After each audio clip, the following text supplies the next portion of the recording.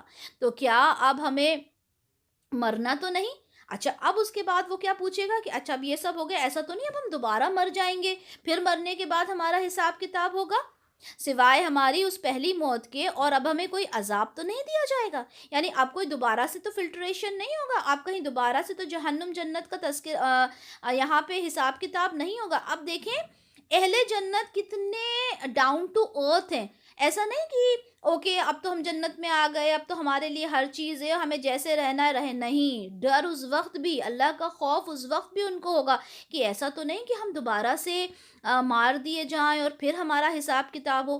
تو دیکھیں موت جو آنی ہے وہ آپ کو آ کے ختم ہو جائے گی، اب دوبارہ کوئی موت نہیں آئے گی۔ اس سے ریلیٹڈ ایک حدیث ہے صحیح بخاری کی 4730، جہاں پر بتایا گیا ہے کہ موت کو بھی موت آ جائے گی اور سارا حساب کتاب ختم ہو جائے گا، یعنی جو جنت والے ہیں وہ جنت میں، جو جہنم والے ہیں وہ جہنم میں۔ یقیناً یہی بہت بڑی کامیابی ہے۔ بڑی کامیابی کیا ہے؟ دولت، پیسہ، شہرت، بڑی بڑی گاڑیاں، بڑی بڑی عمارتیں، آپ کا بینک بیلنس لاکھوں کا، کروڑوں کا، یہ ہے کامیابی؟ نہیں بھائی، کامیابی یہ نہیں ہے۔ بڑی کامیابی تو یہ ہے کہ جب آپ جنت میں بیٹھے ہوں گے، آپ کی بیوی یعنی بیوی کے ساتھ شوہر، شوہر کے ساتھ بیوی بیٹھے ہوں گے، جام پی رہے ہوں گے، آپ کی اولادیں آپ کو آ کے سلام کر رہی ہوں گی، تکیے لگے ہوں گے، ٹیک لگائے بیٹھے ہوں گے، تختوں کے اوپر جو اس چیز کی حاجت کریں گے وہ آپ کو مل جائے گی۔ یہ دنیا آپ کو یہاں مل سکتی ہے؟ آپ بڑے بڑے غلام رکھ لیں، آپ بڑی بڑی گاڑیاں رکھ لیں، تب بھی آپ کو گاڑی میں بیٹھ کے جانا پڑے گا، آپ کو وہ چیز منگانا پڑے گی مارکیٹ سے، پھر وہ بننے کے لیے آرڈر دیا جائے گا، پھر وہ بن کر آئے گی۔ یہی ہوگا نا، چاہے کتنا بھی امیر انسان ہو۔ لیکن قیامت میں تو آپ صرف جنت میں تو آپ صرف نا تمنا کرو گے کہ مجھے کھانے کو یہ چاہیے، آپ کو مل جائے گا، ٹھیک ہے؟ آج آپ کو برگر کھانا ہوتا ہے، آج آپ کو پیزا کھانا ہوتا ہے، اگر آپ گھر میں بھی بنائیں گے تو 2 گھنٹے لگیں گے۔ آپ کو باہر سے بھی کھانا ہوگا تو آپ جاؤ گے، آرڈر کرو گے، تب آپ کو ملے گا۔ لیکن وہاں تو آپ صرف ارادہ کرو گے کہ میرا دل ہے، اور آپ کے لیے وہ آ جائے گا۔ تو کون سی ہے بڑی کامیابی؟ بے شک وہی بڑی کامیابی ہے۔ بس یہی چیز کے لیے عمل کرنا چاہیے عمل کرنے والوں کو۔ ہمیں کس چیز کے لیے عمل کرنا ہے؟ جنت کو حاصل کرنے کے لیے، اللہ کی رضا کو حاصل کرنے کے لیے۔ بھلا مہمانی کے طور پر یہ بہتر ہے یا زقوم کا درخت؟ اب بتائیے، جس مہمانی کا ابھی تذکرہ کیا گیا کہ وہ اتنی خوش ہوں گے، تختوں پر ہوں گے اور شراب نوش کی جائے گی اور یہ ساری چیزیں، یہ بہتر طریقہ ہے یا زقوم کا درخت؟ آپ کو دیکھیں، آپ کے ساتھ ایک امیج بھی شیئر ہوگی کہ زقوم کا درخت کیسا دکھتا ہوگا۔ جنت کی جب نعمتیں بتا دی گئیں اور اس کے بعد پھر اللہ تعالیٰ نے بتایا کہ جو ابتدا ہوگی جہنم والوں کی وہ زقوم کے درخت سے ہوگی۔ مطلب ان کا جو ویلکم کیا جائے گا نا، جیسے آپ کسی ہوٹل میں جاتے ہو تو آپ کو ویلکم ڈرنکس دیے جاتے ہیں، رائٹ؟ آپ کا بہت اچھے سے ویلکم ہوتا ہے. سیم وے یہاں پہ جہنمیوں کے لیے بتایا جا رہا ہے کہ آپ کی جو مہمان نوازی ہوگی، جو شروعات ہوگی، وہ زقوم کے درخت سے ہوگی. اب آپ سوچیں. اور زقوم کے درخت کے بارے میں کیا کہا جاتا ہے؟ سنن ابن ماجہ کی حدیث 4325 میں ہے کہ اس کا اگر ایک قطرہ بھی زمین پر ٹپکا دیا جائے نا، تو پوری کی پوری جو دنیا والوں کی جو زندگی ہے وہ تباہ اور برباد ہو جائے، اور جہنمیوں کو وہی کھانے اور پینے کو دیا جائے گا. اللہ اکبر، اللہ اکبر، اللہم اجرنا من النار. ہم نے اس درخت کو فتنہ بنا دیا ہے ظالموں کے لیے. وہ ایک درخت ہے جو جہنم کی تہ میں سے نکلے گا، جہنم کی تہ میں سے وہ نکلے گا، اور وہی انسان کو کھانے پینے کو دیا جائے گا. اس کے خوشے ایسے ہوں گے جیسے شیاطین کے سر. اس کا آپ امیج بھی دیکھیے گا، شیاطین کے سر کے جیسے اس کے خوشے ہوں گے. پھر وہ اس میں سے کھائیں گے اور اسی میں سے اپنے پیٹوں کو بھریں گے. اب جب بھوک لگ رہی ہوگی تو کیا کریں گے؟ اسی کو کھائیں گے. پھر اس کے اوپر ان کے گرم پانی کا آمیزہ ہوگا. اللہ اکبر. وہ زقوم کو کھائیں گے اور اس کو کھانے کے بعد جو پانی ملے گا نا پینے کو، وہ بھی گرم ابلتا ہوا پانی ان کو دیا جائے گا. ہم آج گرم پانی، اگر ہم آج پانی ہلکا سا گرم ہو جاتا ہے نا، ہم اس کو گنگنا پیتے ہیں. ہلکا سا گرم ہو جاتا ہے تو ہم اسے پی نہیں پاتے، ہم رکھ دیتے ہیں کہ تھوڑی دیر بعد ٹھنڈا ہو جائے گا تو پئیں گے. جہنم میں تو وہ پانی ٹھنڈا ہی نہیں ہو سکتا، کیونکہ وہاں تو اتنی گرمی، اتنی آگ ہوگی. دنیا کی آگ سے 70 گنا وہ آگ ہوگی. تو سوچیں، پھر گرم گرم انہیں پانی پینے کو دیا جائے گا. پھر ان کا لوٹ کر آنا ہے جہنم کی طرف. اب یعنی یہ سارا کام ان کو ہو گیا، اور اس کے بعد پھر انہیں جہنم کی طرف لوٹ کر آنا ہوگا. اللہ اکبر، اللہ اکبر، اللہ اکبر. اور وہ لوگ جنہوں نے اپنے آباء و اجداد کو گمراہ پایا، تو وہ انہی کے نقش قدم پر دوڑتے چلے جا رہے ہیں. اب دیکھیں، جو انسان یہ کہتا ہے نا ہم نے تو اپنے آباء و اجداد کو ایسے ہی کرتے دیکھا تھا، تو آپ دیکھیں کہ وہ بھی جہنم میں جائیں گے اور آپ بھی جہنم میں جاؤ گے. یہ تو کہنا ہی نہیں ہے کہ ہم نے اپنے آباء و اجداد کو یہی کرتے دیکھا، ہم نے اپنے آباء و اجداد کو، یہ جتنی بدعات ہم آج کر رہے ہیں، ٹھیک ہے، وہ بولتے ہیں کہ صاحب ہم نے اپنی دادی کو، نانی کو یہی کرتے دیکھا. تو وہ اگر جہنم کا ایندھن بن رہی ہیں تو آپ کیوں جہنم کا ایندھن بن رہا ہے، جبکہ آپ قرآن کو آج سمجھ بھی رہے ہو؟ اور ان سے پہلے لوگوں کی بھی اکثریت گمراہ تھی، اور ہم نے ان میں اپنے خبردار کرنے والے بھیجے. اللہ تعالیٰ نے تو ہر لمحہ اپنے خبردار کرنے والے بھیجے. تو دیکھ لو کیسا انجام ہوا ان لوگوں کا جنہیں خبردار کر دیا گیا تھا. آپ قوم سمود کو دیکھو، قوم عاد کو دیکھو، نوح علیہ السلام کی قوم کو دیکھو، لوط علیہ السلام کی قوم کو دیکھو، قوم مدین کو دیکھو. کیا ہوا ان سب کے ساتھ؟ جب انہوں نے انکار کیا تو ان کے ساتھ کیا ہوا؟ اس کو بتانے کی ضرورت نہیں ہے، آپ بار بار اس کے بارے میں پڑھ چکے ہو. سوائے اللہ کے خاص بندوں کے، اس ہر قوم میں کچھ خاص بندے رہے جو اپنے رسول کی بات کو مانتے تھے. ٹھیک ہے، ان کے اوپر کوئی عذاب نہیں ہوگا. یہاں رکو نمبر 2 ہمارا ختم ہوتا ہے. رکو نمبر 3 کی طرف چلتے ہیں. اور ہمیں پکارا تھا نوح علیہ السلام نے، تو ہم کیا ہی اچھی دعا قبول کرنے والے ہیں. یہاں پہ نوح علیہ السلام کا تذکرہ ہے کہ جب نوح علیہ السلام نے اللہ تعالیٰ سے دعا کی تھی، تو جب وہ بہت پریشان ہو گئے تھے، اور 950 سال، کسے کہتے ہیں 950 سال انہوں نے تبلیغ کی، اور جب اللہ تعالیٰ نے ان سے دعا کی تو اللہ تعالیٰ نے ان کی دعا کو قبول کیا، اور ہم نے نجات دی اس کو اور اس کے گھر والوں کو کرب عظیم سے. کرب عظیم، کرب کہتے ہیں مصیبت کو، تو بڑی مصیبت سے ہم نے نوح علیہ السلام کو نجات دی. کون سی تھی یہ بڑی مصیبت؟ بڑی مصیبت دیکھیں کہ ایک انسان دن اور رات 950 سال تک تبلیغ کر رہا ہے، لوگوں کو سمجھا رہا ہے کہ دیکھو برائی کے اندر مت مبتلا ہو. ٹھیک ہے، تو یہ بھی تو ایک بہت بڑی آزمائش تھی. وہ اپنے دین سے بالکل بھی غافل نہیں ہوئے، ان کو سمجھاتے رہے صبح اور شام. اور اس کے بعد اگر دیکھا جائے کہ جب وہ طوفان آیا تھا تو وہ بھی تو ایک کرب عظیم ہی تھا. کس طرح کا وہ طوفان ہوا ہوگا اور کیا وہ منظر ہوگا جب وہ سارے لوگ کشتی کے اندر سوار ہوئے ہوں گے جو ایمان والے تھے. لیکن اللہ تعالیٰ یہاں کیا فرما رہے ہیں کہ ہم نے ان کو وہاں سے نجات دے دی، ہم نے نوح علیہ السلام کو وہاں سے بچا لیا، اور ہم نے اس کی اولاد کو ہی باقی رہنے والا بنایا۔ سارے لوگ غرق ہو گئے، سارے لوگ برباد ہو گئے، لیکن نوح علیہ السلام کی جو اولاد تھی، اس سے پھر ساری جو نوع انسانی تھی وہ آگے بڑھی، اور ہم نے اسی کے طریقے پر بعد میں آنے والوں میں سے بھی کچھ لوگوں کو چھوڑا، یعنی ان کی ہی ملت پر، ان کی ہی جس چیز پر وہ جو توحید پر تھے اس پر پھر کچھ لوگ رہے۔ پہلے تو سبھی توحید پر تھے، لیکن پھر شیطان نے ورغلایا، ٹھیک ہے، پھر شیطان نے ورغلانے کے بعد ان کو شرک کے اندر مبتلا کیا، لیکن اس میں سے بھی پھر کچھ لوگ تھے جو نوح علیہ السلام کے بتائے ہوئے راستے پر چلتے رہے۔ سلام علی نوح فی العالمین، سلام ہو نوح علیہ السلام پر تمام جہانوں میں۔ یقیناً ہم اسی طرح بدلہ دیا کرتے ہیں محسنین کو، یقیناً وہ ہمارے مومن بندوں میں سے تھا۔ یہاں پہ نوح علیہ السلام کی پوری بات ہو رہی ہے۔ پھر ہم نے غرق کر دیا باقی سب کو، اور اسی کی جماعت میں سے ابراہیم علیہ السلام بھی تھے۔ ہم جانتے ہیں کہ جتنے بھی لوگ آئے سب نوح علیہ السلام میں کی اولاد میں سے ہی تھے، اور اللہ تعالیٰ فرما رہے ہیں کہ اسی میں سے ہم نے ابراہیم علیہ السلام کو بھی ہم نے بھیجا۔ جو ابراہیم علیہ السلام تھے وہ نوح علیہ السلام کے بیٹے حضرت سام کی نسل سے تھے، ٹھیک ہے، اور قوم عاد، قوم سمود، یہ بھی سامی نسل کے تھے۔ تو یہاں پر کیا فرمایا گیا کہ ابراہیم علیہ السلام جو تھے وہ بھی تو اسی جماعت میں سے تھے، جب وہ اپنے رب کی طرف متوجہ ہوا قلب سلیم کے ساتھ۔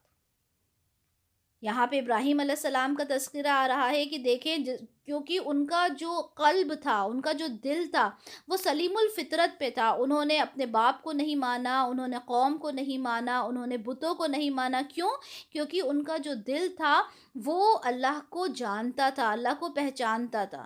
اور اسی طرح سے ہمیں اپنے قلب سلیم کے لیے ہمیں اپنے دعا کرنا چاہیے اللہ تعالیٰ سے۔ سنن نسائی کی 1305، مشکات المصابی کی 955 میں یہ دعائیں ہیں جو رسول اللہ صلی اللہ علیہ وسلم نماز میں پڑھا کرتے تھے۔ ہمیں بھی چاہیے کہ ہم ان دعاؤں کو پڑھیں تاکہ ہمارا دل بھی اس فطرت پر ہو جس پر ہمیں ہونا چاہیے، واقعتاً ہمیں ہونا چاہیے، ٹھیک ہے۔ جبکہ اس نے اپنے والد اور اپنی قوم سے کہا کہ تم لوگ کن چیزوں کو پوچھتے ہو؟ کیا تم اللہ کے سوا خود ساختہ معبودوں کو چاہتے ہو؟ تو تمہارا کیا گمان ہے رب العالمین کے بارے میں؟ جب انہوں نے کہا کہ تم ایسے ہر کسی کو کیوں پوچھتے ہو، تو قوم نے کہا کہ اچھا تم رب العالمین کے بارے میں کیا جانتے ہو؟ بس اس نے ایک نظر ستاروں پر ڈالی، پھر کہا کہ میں تو بیمار ہوں۔ اب جب ان سے سوال کیا گیا تو تھوڑی دیر ابراہیم علیہ السلام نے سوچا، اور پھر انہوں نے کہا میں بیمار ہوں۔ اس کی ڈیٹیل ہم آلریڈی پڑھ کر آ چکے ہیں، یہاں ڈیٹیل میں نہیں ہے کہ جب وہ لوگ ایک میلے میں جا رہے تھے اور پھر ان سے کہا آپ بھی چلو، تو ابراہیم علیہ السلام نے کہا کہ میں بیمار ہوں، میں نہیں جا رہا، ٹھیک ہے، یہ ساری ڈیٹیل ہم پڑھ چکے۔ تو وہ اس سے پھر گئے پیٹھ پھیرتے ہوئے، پھر وہ چپکے سے ان کے معبودوں میں جا گھسا اور کہنے لگا کہ تم کھاتے پیتے کیوں نہیں؟ تمہیں کیا ہو گیا ہے؟ تم بولتے بھی نہیں ہو۔ یہ ابراہیم علیہ السلام بتوں سے بات کر رہے ہیں، ٹھیک ہے۔ پھر وہ پل پڑا ان پر ضرب لگاتا ہوا داہنے ہاتھ سے۔ پھر ابراہیم علیہ السلام نے کیا کیا تھا کہ ان کو ایک ہتھوڑا جیسی کوئی چیز تھی، اور اس سے انہوں نے بتوں کو سب کو توڑ دیا تھا۔ تو وہ اس کی طرف آئے دوڑتے ہوئے۔ کون دوڑتے ہوئے آئے؟ اب جو قبیلے والے تھے، جب وہ میلے میں سے واپس آئے تو انہوں نے ابراہیم علیہ السلام کے پاس آئے۔ یہاں پہ ڈیٹیل میں نہیں دیا، ڈیٹیل ہم پڑھ چکے ہیں۔ اس نے کہا کیا تم انہیں پوچھتے ہو جنہیں تم خود تراشتے ہو، جبکہ اللہ نے پیدا کیا ہے تمہیں بھی اور جو کچھ تم بناتے ہو اس کو بھی؟ انہوں نے کہا کہ اس کے لیے ایک عمارت بناؤ، پھر اس کو شعلے مارتی ہوئی آگ میں جھونک دو۔ پھر ہم یہ بھی پڑھ چکے کہ ایک پورا لکڑیوں کا ایک کنواں جیسا بنا دیا گیا تھا، یہاں عمارت لفظ آیا ہے، اور اس کے اندر ابراہیم علیہ السلام کو ڈال دیا گیا تھا۔ تو اس طرح انہوں نے اس کے ساتھ ایک داؤ آزمایا، لیکن ہم نے ان کو بچایا اور ہم نے ان کو ہی نیچا دکھا دیا۔ ہم جانتے ہیں کس طرح سے ابراہیم علیہ السلام اس آگ سے بچ گئے، اور اب اس نے کہا کہ میں اپنے رب کی طرف جانے والا ہوں، وہ ضرور میری رہنمائی کرے گا۔ یعنی جب یہ سارا معاملہ ہو گیا تو ابراہیم علیہ السلام نے ہجرت کرنے کا ارادہ کیا۔ اچھا، یہاں پر لکھا ہے کہ وہ ضرور میری رہنمائی کرے گا، یعنی ابراہیم علیہ السلام کو یہ نہیں معلوم تھا کہ میں ہجرت کر کے کہاں جانے والا ہوں۔ تو ان کا یہ تھا کہ ہاں مجھے یہاں سے نکلنا ہے، لیکن اللہ تعالیٰ مجھے جہاں بھیجے وہاں میں چلا جاؤں گا۔ آپ نے دعا کی کہ پروردگار مجھے ایک صالح بیٹا عطا فرما۔ ہم جانتے ہیں کہ ان کی کوئی اولاد نہیں تھی، ٹھیک ہے۔ پھر اس کے بعد جب انہوں نے دعا کی تو اللہ تعالیٰ نے ان کو اسماعیل علیہ السلام عطا کیے۔ تو ہم نے اسے بشارت دی ایک حلیم لڑکے کی، ٹھیک ہے؟ اچھا یہاں پہ دیکھیں حلیم جو ہے وہ اللہ تعالیٰ کا صفاتی نام ہے، ٹھیک ہے؟ اور اللہ کے لیے حلیم بار بار آتا ہے، اور لیکن اللہ تعالیٰ کی یہ جو صفت ہے، ٹھیک ہے، یہ انسانوں میں زیادہ نہیں پائی جاتی، ٹھیک ہے؟ حلیم یعنی بردباری جو ہوتی ہے، لیکن اللہ تعالیٰ نے یہاں پہ حلیم لفظ جو ہے وہ اسماعیل علیہ السلام کے لیے استعمال کیا، کہ وہ ایک حلیم کیا کہا، بغلام حلیم، وہ ایک بردبار بندے تھے اللہ تعالیٰ کے، ٹھیک ہے؟ پھر جب وہ پہنچا اس کے ساتھ بھاگ دوڑ کرنے کی عمر کو، تو اس نے کہا اے میرے بیٹے، میں دیکھ رہا ہوں خواب میں کہ میں تمہیں ذبح کر رہا ہوں، تو دیکھو تمہاری کیا رائے ہے؟ اس نے کہا ابا جان، آپ کر گزریے جس کا آپ کو حکم ہو رہا ہے، اللہ نے چاہا تو آپ مجھے صبر کرنے والوں میں پائیں گے۔ یہ ہم نے سیرت میں بہت اچھے سے ڈیٹیل میں پڑھا ہے کہ جب انہوں نے خواب میں دیکھا، کہا جاتا ہے کہ 3 راتوں تک مسلسل آپ نے خواب میں دیکھا کہ آپ اپنے بیٹے اسماعیل علیہ السلام کو ذبح کر رہے ہیں، اور جب آپ نے اپنے بیٹے سے اس کا تذکرہ کیا، تو اب بھائی بیٹے بھی تو نبی ہی تھے، تو بھلے ہی نبوت بعد میں ملے، ایک وقت پہ آ کے ملے، لیکن وہ یہ بات آئی نا قلب سلیم کی، تو وہ بچپن سے ہی اسی مطلب قلب سلیم کے ساتھ ہی ہوتے ہیں نا، نبی تو بچپن سے۔ تو انہوں نے کہا ابا جان، آپ تو نبی ہیں، آپ کے جو خواب ہیں وہ جھوٹے تو نہیں ہو سکتے، آپ کو جو حکم دیا گیا ہے آپ اس کو پورا کر دیں، یعنی اگر آپ کو حکم دیا گیا ہے کہ آپ مجھے ذبح کر دیں تو میں تیار ہوں، میں حاضر ہوں، آپ مجھے صبر کرنے والوں میں سے ہی پائیں گے۔ سبحان اللہ! یعنی مطلب سوچیں کہ کیا وہ منظر رہا ہوگا باپ بیٹوں کا۔ اور پھر جب دونوں نے فرما برداری کی روش اختیار کر لی، اور ابراہیم نے اس کو پیشانی کے بل لٹا دیا، پیشانی کے بل ابراہیم علیہ السلام نے اسماعیل علیہ السلام کو لٹا دیا، اور ہم نے اسے پکارا کہ اے ابراہیم، اللہ تعالیٰ کی آواز آئی کہ اے ابراہیم، تم نے خواب کو سچ کر دکھایا، یقیناً ہم اسی طرح بدلہ دیتے ہیں محسنین کو۔ اللہ تعالیٰ خوش ہو گئے۔ اب دیکھیں نا، ہمارے اوپر بھی اگر آزمائش آئے اور ہم اللہ تعالیٰ کی بات کو مان لیں، تو اسی طرح اللہ تعالیٰ انشاءاللہ ہم سے بھی خوش ہو جائیں گے۔ تو اللہ تعالیٰ نے ابراہیم علیہ السلام کو آواز دی اور کہا کہ تم نے جو خواب دیکھا تھا اسے تم نے پورا کیا، یقیناً یہ بہت بڑی آزمائش تھی۔ واقعی میں یہ ایک بہت بڑی آزمائش ہے، اپنی اولاد کو اپنے ہاتھ سے ذبح کر دینا، لیکن الحمدللہ ابراہیم علیہ السلام اس میں 100% اس میں کامیاب ہوئے، اور ہم نے ایک ذبح عظیم اس کا فدیہ دیا۔ ہم سب جانتے ہیں کہ اسماعیل علیہ السلام کی جگہ وہاں پر ایک مینڈھا آ گیا تھا جنت سے، جس کو پھر ابراہیم علیہ السلام نے ذبح کیا تھا، اور وہی چیز ہے جو ہم عید الاضحیٰ کو سیلیبریٹ کرتے ہیں، ٹھیک ہے؟ اور اس کے طریقے پر ہم نے باقی رکھا بعد میں آنے والوں میں سے بھی کچھ لوگوں کو، یعنی ہر ایک رسول کے بعد کچھ لوگ تھے جو ان کی بات کو ماننے والے تھے، ٹھیک ہے، ان کے طریقہ کار پر چلتے تھے۔ جیسے نوح علیہ السلام کے بعد کہا ابراہیم علیہ السلام، اب ابراہیم علیہ السلام کے بعد کہا کہ ان کے ہی طریقے پہ چلنے والے کچھ لوگ اور بھی تھے۔ سلام علی ابراہیم، پہلے وہاں پہ نوح علیہ السلام کو سلام بھیجا تھا اللہ تعالیٰ نے، اب یہاں پہ ابراہیم علیہ السلام کو یہاں پہ سلام بھیج رہے ہیں۔ اسی طرح ہم بدلہ دیتے ہیں محسنین کو، یہی بات نوح علیہ السلام کے لیے کی تھی، اب یہی بات ابراہیم علیہ السلام کے لیے کہی جا رہی ہے کہ یقیناً وہ ہمارے مومن بندوں میں سے تھا، اور ہم نے اسے بشارت دی اسحاق علیہ السلام کی، ایک نبی صالحین میں سے۔ اب دیکھیں جب اسماعیل علیہ السلام والا واقعہ ہوا تھا، اور جب وہ اپنے آزمائش میں کھرے اترے تھے، تو اللہ تعالیٰ نے انہیں دوسری بیوی سے بھی، مطلب تھی تو وہ پہلی بیوی، مطلب دوسری اولاد کی بھی پھر خوشخبری دی تھی، یعنی اسحاق علیہ السلام کی خوشخبری ان کو دے دی تھی۔ اور ہم نے برکت نازل کی اس پر بھی اور اسحاق علیہ السلام پر بھی، اور ان دونوں کی اولاد میں سے نیکوکار بھی تھے اور اپنی جانوں پر صلیح ظلم کرنے والے بھی تھے۔ اب یہاں پر کیا بتا دیا گیا کہ اسحاق علیہ السلام، اسماعیل علیہ السلام، دونوں کی جو اولادیں تھیں اس میں سے نیکوکار بھی تھے اور برے لوگ بھی تھے۔ یہاں پہ رکو نمبر 3 ختم ہوتا ہے، رکو نمبر 4 کی طرف چلتے ہیں، اور ہم نے موسیٰ علیہ السلام اور ہارون علیہ السلام پر بھی احسان فرمایا۔ دیکھیں نوح علیہ السلام سے شروع کیا، ابراہیم علیہ السلام پر گئے، اب یہاں پہ موسیٰ علیہ السلام اور ہارون علیہ السلام کی یہاں پہ اللہ تعالیٰ نے بات شروع کر دی، اور ہم نے نجات دی ان دونوں کو اور ان کی قوم کو ایک کرب عظیم سے۔ اب یہاں پہ کرب عظیم کیا تھا؟ ہم بہت اچھے سے جانتے ہیں کہ فرعون کا جو عذاب تھا وہ کرب عظیم ہے یہاں پر، اور ہم نے ان کی مدد کی، پھر وہی غالب ہوئے۔ اوبویسلی موسیٰ علیہ السلام، ہارون علیہ السلام غالب ہوئے تھے کس سے؟ فرعون کی قوم سے، اور ہم نے ان دونوں کو ایک روشن کتاب دی، یعنی تورات، جس کی تعلیمات بہت واضح تھی، اور ہم نے ان دونوں کو صراط مستقیم کی ہدایت دی۔ صراط مستقیم کیا ہوتا ہے؟ صراط مستقیم کو ہم بہت بار پڑھتے ہیں کہ ہمیں سیدھا راستہ دکھا، اللہ سیدھا راستہ دکھا۔ سیدھا راستہ کون سا ہوتا ہے؟ سیدھا راستہ وہ ہوتا ہے جس پہ رسولوں نے چلا، رسولوں نے چل کر دکھایا، اور اس کے بعد ہمیں بھی اس بات کی ہمیں بتا کر چلے گا، ہمیں انڈیکیشنز دے کر چلے گا کہ یہ سیدھا راستہ ہے اور اس پر آپ کو چلنا ہے۔ اور ان دونوں کے طریقے پر ہم نے باقی رکھا بعد میں آنے والوں میں سے بھی کچھ لوگوں کو۔ اب یہاں پر موسیٰ علیہ السلام کا بتا دیا اور کہا کہ ان کے بعد میں آنے والے لوگوں میں سے بھی کچھ لوگ تھے جو نیکوکار تھے۔ یہاں پر کہا سلام علی موسیٰ و ہارون، یہاں پر سلام کس کو کہا گیا؟ موسیٰ علیہ السلام اور ہارون علیہ السلام کو۔ یقیناً ہم ایسا ہی بدلہ دیا کرتے ہیں محسنین کو، یقیناً وہ دونوں ہمارے مومن بندوں میں سے تھے، اور یقیناً الیاس علیہ السلام بھی رسولوں میں سے تھے۔ اب یہاں پر الیاس علیہ السلام کا تذکرہ آ رہا ہے۔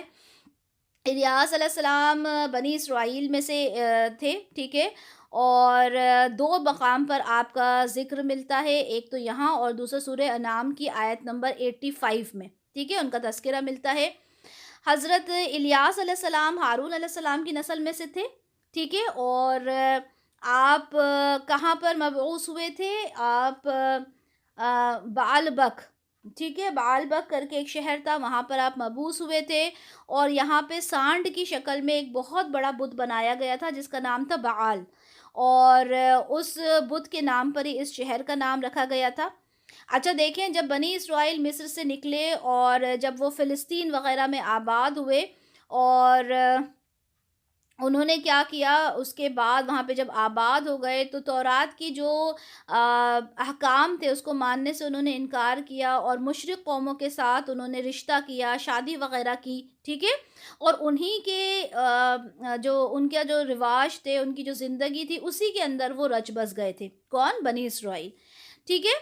اور جب موسیٰ علیہ السلام اور حضرت یوشع بن نون ان کی جب وفات ہو گئی تو اس کے بعد کیا ہوا کہ بنی اسرائیل کی جو اخلاقی زوال، دینی زوال آنا شروع ہو گیا تھا، ٹھیک ہے۔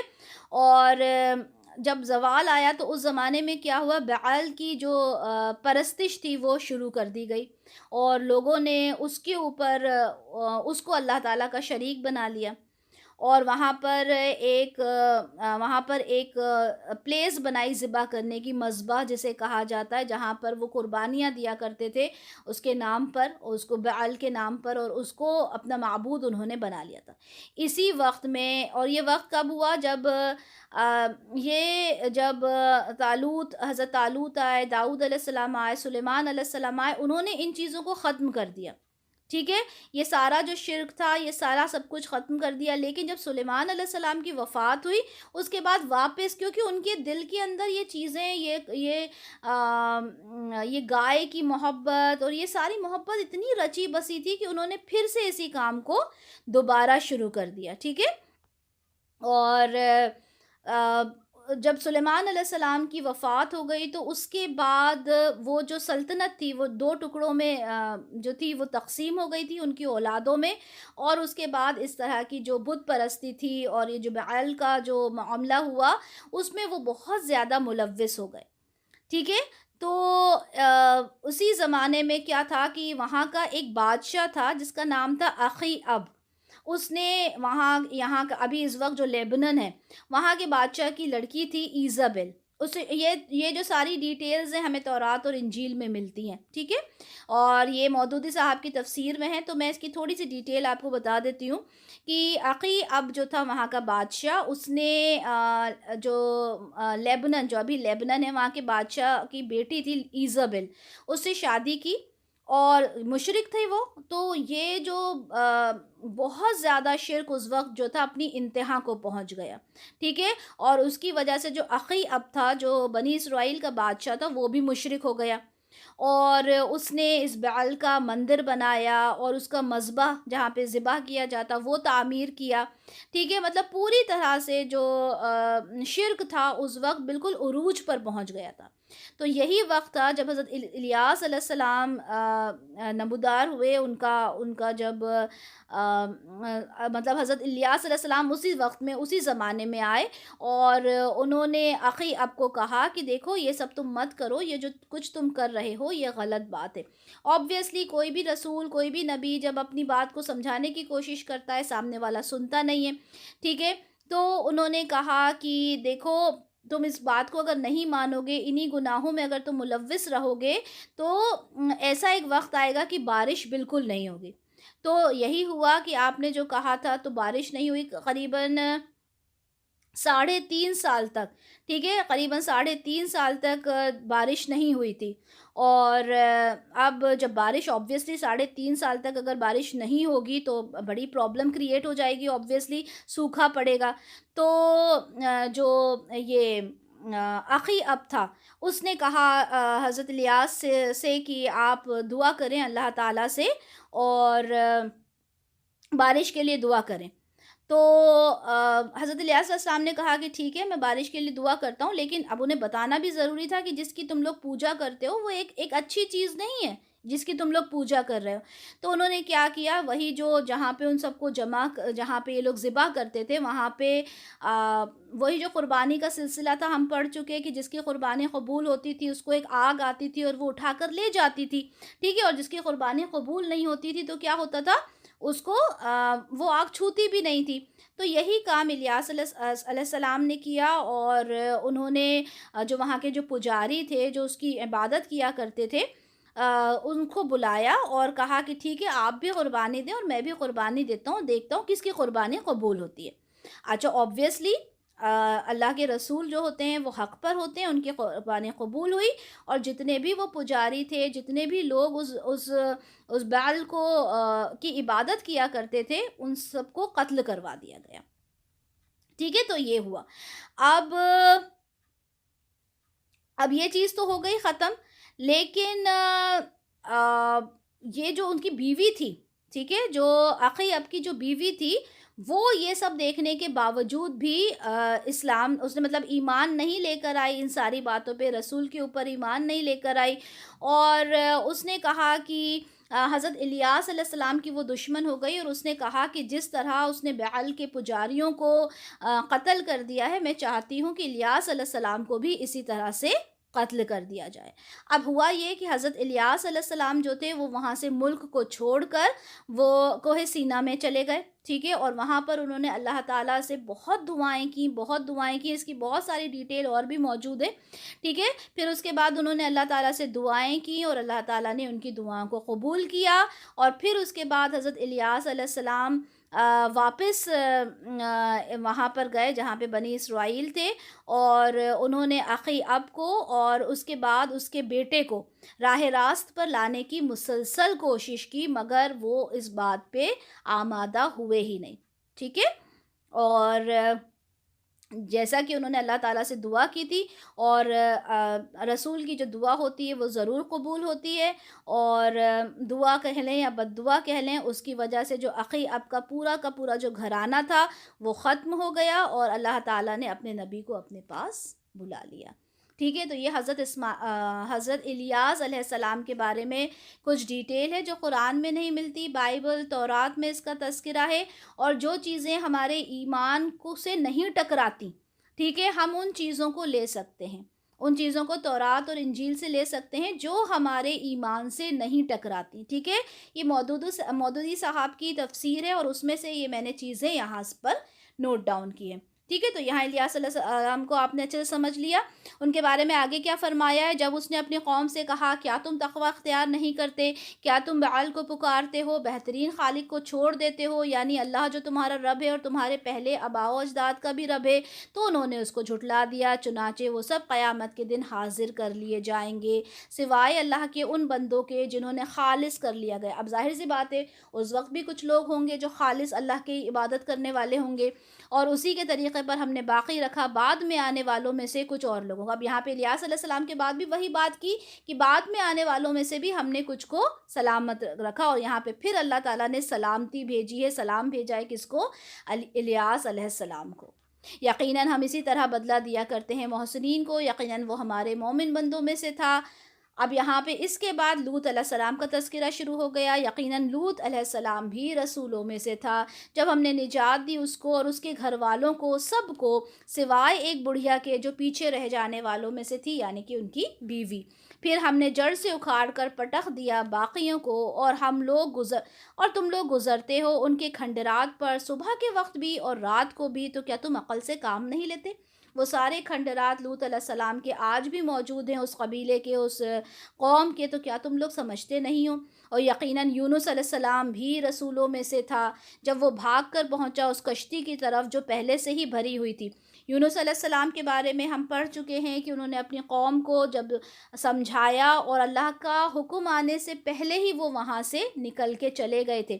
اب ان کے جانے کے بعد کیا ہوا وہ یہاں بیان کیا گیا ہے کہ جب وہ گئے تو ایک کشتی میں سوار ہوئے، ایک دریا تھی جس کو انہیں پار کرنا تھا، اور کشتی میں جب وہ سوار ہوئے تو وہ پہلے سے ہی بھری ہوئی تھی، ٹھیک ہے۔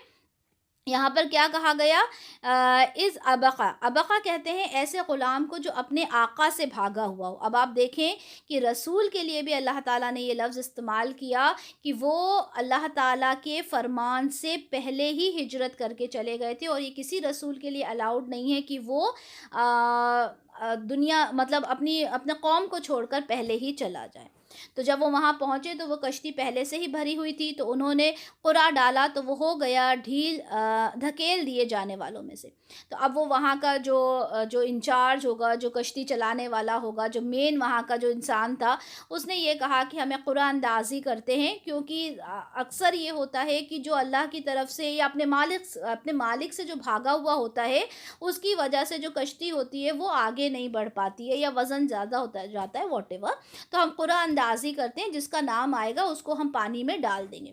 تو یونس علیہ السلام کا نام آیا اور ان کو پانی میں ڈال دیا گیا، تو اس کو نگل لیا مچھلی نے اور وہ ملامت زدہ تھا۔ اب کیا ہوا؟ مچھلی نے یونس علیہ السلام کو نگل لیا، ملامت زدہ تھا۔ کیسے معلوم؟ ہمیں معلوم ہے کہ انہوں نے پھر وہاں پر اللہ تعالیٰ سے دعا کی تھی، ٹھیک ہے۔ کیا دعا کی تھی؟ لا الہ الا انت سبحانک انی کنت من الظالمین، واقعی میں ہی ظالموں میں سے ہوں، اللہ تعالیٰ تو پاک ہے، ٹھیک ہے۔ تو اگر وہ تسبیح کرنے والوں میں سے نہ ہوتا، یعنی اللہ کی پاکی بیان نہ کرتا، تو اس کے پیٹ ہی میں رہتا اس دن تک جس میں لوگ اٹھائے جائیں گے۔ اب دیکھیں، ایک نبی کے لیے بھی، ایک رسول کے لیے بھی اللہ تعالیٰ نے یہی استعمال کیے الفاظ کہ اگر وہ ہماری تسبیح بیان نہ کرتے تو ہو سکتا ہے کہ وہ قیامت تک مچھلی کے پیٹ میں ہی رہتے۔ تو ہم نے ڈال دیا اسے ایک چٹیل میدان میں، اور وہ خستہ حالت میں، تو آبویسلی نہ جانے کتنے دن وہ مچھلی کے پیٹ میں رہے تھے، اور اس کے جو جوسز وغیرہ جو بھی کچھ ان کے ساتھ ہوا ہوگا، تو ان کی جو حالت تھی وہ بہت ہی زیادہ خراب تھی۔ تو ہم نے اس کے اوپر یقطین کا ایک پودا لگا دیا۔ یقطین جب آپ دیکھیں گے نا، گوگل کریں گے، تو اس کا ٹرانسلیشن آتا ہے کدو، ٹھیک ہے۔ لیکن یہ کدو جیسی ہی کوئی بیل تھی، ہم دیکھتے ہیں جو بیل ہوتی ہے زمین پہ رہتی ہے، اس کے بڑے بڑے پیڑ وغیرہ ہوتے ہیں، تو وہ ایک ایسا پودا وہاں پہ اللہ تعالیٰ نے اپنے رسول کے لیے، اپنے بندے کے لیے وہاں پر وہ پودا جو تھا وہ اگا دیا، اور اس کے تھرو کہا جاتا ہے کہ اس کے اندر کچھ ایسے جوسز ایکسٹریکٹ ہوتے تھے، کچھ اینٹی سیپٹک، جس کی وجہ سے جو یونس علیہ السلام تھے بہت جلدی ہیل ہو گئے، ان کو اس سے کھانے کو بھی غذا ملی، ان کو سایہ بھی اس کے پتے کرتے تھے، بڑے بڑے پتے تھے۔ تو اس طرح سے اللہ تعالیٰ نے یقطین کے پودے کے تھرو یونس علیہ السلام کی مدد کی۔ پھر ہم نے اس کو بھیج دیا 1,00,000 یا اس سے زیادہ لوگوں کی طرف، کہا جاتا ہے کہ وہ اپنی ہی قوم کی طرف یا واللہ عالم کسی دوسری قوم کی طرف واپس تبلیغ کرنے کے لیے چلے گئے، لیکن زیادہ امکان یہی ہے کہ وہ اپنی قوم کی طرف ہی تبلیغ کے لیے واپس گئے۔ تو وہ ایمان لے آئے، اور ہم نے انہیں متاع دنیاوی عطا کر دی ایک خاص وقت تک کے لیے، یعنی جو ان کو جو قوم تھی اور جو یونس علیہ السلام تھے، ایک وقت تک کے لیے ان کو فرما بردار بنایا۔ تو اے نبی صلی اللہ علیہ وسلم، آپ ان سے پوچھیں کیا تمہارے رب کے لیے تو بیٹیاں ہیں اور ان کے لیے بیٹے؟ یہ بھی آپ بہت اچھے سے جانتے ہیں کہ جب وہ لات منات عزا کو اللہ کی بیٹیاں بناتے تھے، تو یہاں اللہ تعالیٰ کہہ رہے ہیں کہ اچھا، اپنے لیے تو تم بیٹے مانگتے ہو اور میرے لیے بیٹیاں مانگتے ہو۔ کیا واقعی ہم نے فرشتوں کو مؤنث بنایا تھا اور کیا وہ اس کے گواہ ہیں؟ اللہ تعالیٰ کہہ رہے ہیں کہ اچھا کیا فرشتوں کو ہم نے مؤنث بنایا تھا؟ کیا تم اس بات کو جانتے ہو؟ خبردار، یقیناً یہ لوگ جھوٹ گڑھ رہے ہیں کہ اللہ کے سوا اور کہ اللہ کی اولاد ہوئی، اور یقیناً یہ جھوٹے ہیں۔ کیا اس نے بیٹیاں پسند کر لیں بیٹوں کو چھوڑ کر؟ اگر اللہ کو اولاد بنانا ہی ہوتی تو اللہ بیٹیاں کیوں بناتے؟ ٹھیک ہے، تو یہ اللہ تعالیٰ سمجھانے کا ایک اللہ کا طریقہ ہے۔ تمہیں کیا ہو گیا ہے؟ تم کیسا فیصلہ کرتے ہو؟ کیا تم ہوش سے کام نہیں لیتے؟ کیا تمہارے پاس کوئی واضح سند موجود ہے؟ اب اللہ تعالیٰ کے آپ الفاظ دیکھیں کتنے ہارڈ ہیں یہاں پر۔ ہاں، تم لوگ سمجھتے نہیں ہو، کوئی سند تمہارے پاس موجود ہے جو تم اس طرح کی باتیں کرتے ہو؟ تو لاؤ تم اپنی کتاب اگر تم دعوے میں سچے ہو۔ اور انہوں نے تو اللہ کے اور جنوں کے درمیان بھی نسبی رشتہ قائم کر دیا، حالانکہ جنوں کو خوب معلوم ہے کہ وہ تو گرفتار کر کے حاضر کیے جائیں گے۔ وہ تو جنوں کو بھی اللہ کا رشتہ دار بنا دیتے تھے، نعوذ باللہ، جبکہ جنوں کو تو معلوم تھا کہ ہمارے ساتھ کیا ہونا ہے۔ اللہ پاک ہے ان باتوں سے جو یہ لوگ بنا رہے ہیں، سوائے اللہ کے ان بندوں کے جو خالص کر دیے گئے ہیں۔ بس تم اور جن کو تم پوچھتے ہو، تم اللہ کے خلاف کسی کو بہکا نہیں سکتے سوائے اس کے جو خود جہنم میں گرنے والا ہو، یعنی جو جہنم میں جانے والا ہے اس کا تو کوئی کچھ کر ہی نہیں سکتا۔ اور ہم میں سے کوئی نہیں مگر ان کے لیے ایک مقام مقرر ہے۔ دیکھیں، ہر انسان کا ایک مقام مقرر کر دیا گیا ہے، جنتیوں کے لیے جنت کا، جہنمیوں کے لیے جہنمیوں کا۔ اب ہمیں ضرورت ہے کہ ہم اللہ تعالیٰ کا اس کی تسبیح بیان کریں، اس کے بتائے ہوئے راستے پر ہم چلیں، اور ہم تو سب کے سب صفے باندھے کھڑے رہتے ہیں۔ اب یہاں پر پھر فرشتوں کی بات ہو گئی، جہاں سے شروع ہوئی تھی بات کہ فرشتے کہتے ہیں کہ ہم تو سب کے سب صفے باندھے کھڑے رہتے ہیں، اور ہم تو سب کے سب اپنے رب کی تسبیح کرنے والے ہیں۔ اور یہ لوگ تو کہا کرتے تھے کہ اگر ہمارے پاس بھی پہلوں کی کوئی نصیحت ہوتی۔ اب دیکھیں، فرشتوں کی بات بیچ میں آ گئی کہ ہم تو اللہ کی ہر لمحہ تسبیح کرتے رہتے ہیں، صف باندھ کے کھڑے رہتے ہیں، ہمیں تم معبود نہ بناؤ، ہمیں تم شریک نہ کرو۔ اور یہ کیا کہتے تھے کہ اگر دیکھو ہمارے پاس تو کوئی نصیحت آئی نہیں، ہمارے پاس تو کوئی رسول آیا نہیں، کیونکہ بنی اسماعیل میں کوئی رسول آیا بھی نہیں تھا نا۔ تو یہ کیا کہتے کہ اگر ہمارے پاس بھی پہلوں کی طرح کوئی نصیحت ہوتی تو ہم تو اللہ کی بات کو مان لیتے، تو ضرور ہم اللہ کے برگزیدہ بندے ہوتے۔ مگر اب وہ ذکر آ گیا تو انہوں نے اس کا انکار کر دیا، تو عنقریب یہ جان جائیں گے۔ اور ہماری یہ بات پہلے سے طے شدہ ہے اپنے ان بندوں کے لیے جن کو ہم رسول بنا کر بھیجتے رہے۔ پہلے تو بولتے تھے ہمیں کچھ پتہ ہی نہیں، ہمیں تو کوئی نصیحت ملی ہی نہیں، لیکن جب اللہ کا رسول ان کے بیچ میں آ گیا تو بھی اس کی بات ماننے کو وہ تیار نہیں ہوتے تھے کہ ان کی لازماً مدد کی جائے گی۔ کس کی؟ رسولوں کی مدد اللہ تعالیٰ ضرور کرتے ہیں، ٹھیک ہے، اور یقیناً ہمارا لشکر ہی غالب رہے گا۔ میں نے آپ کو شروع میں بتایا تھا نا کہ اللہ تعالیٰ نے آگے چل کر بتایا گیا ہے کہ ہمارا لشکر ہی غالب رہے گا۔ لشکر کون سا ہے؟ رسول کا لشکر۔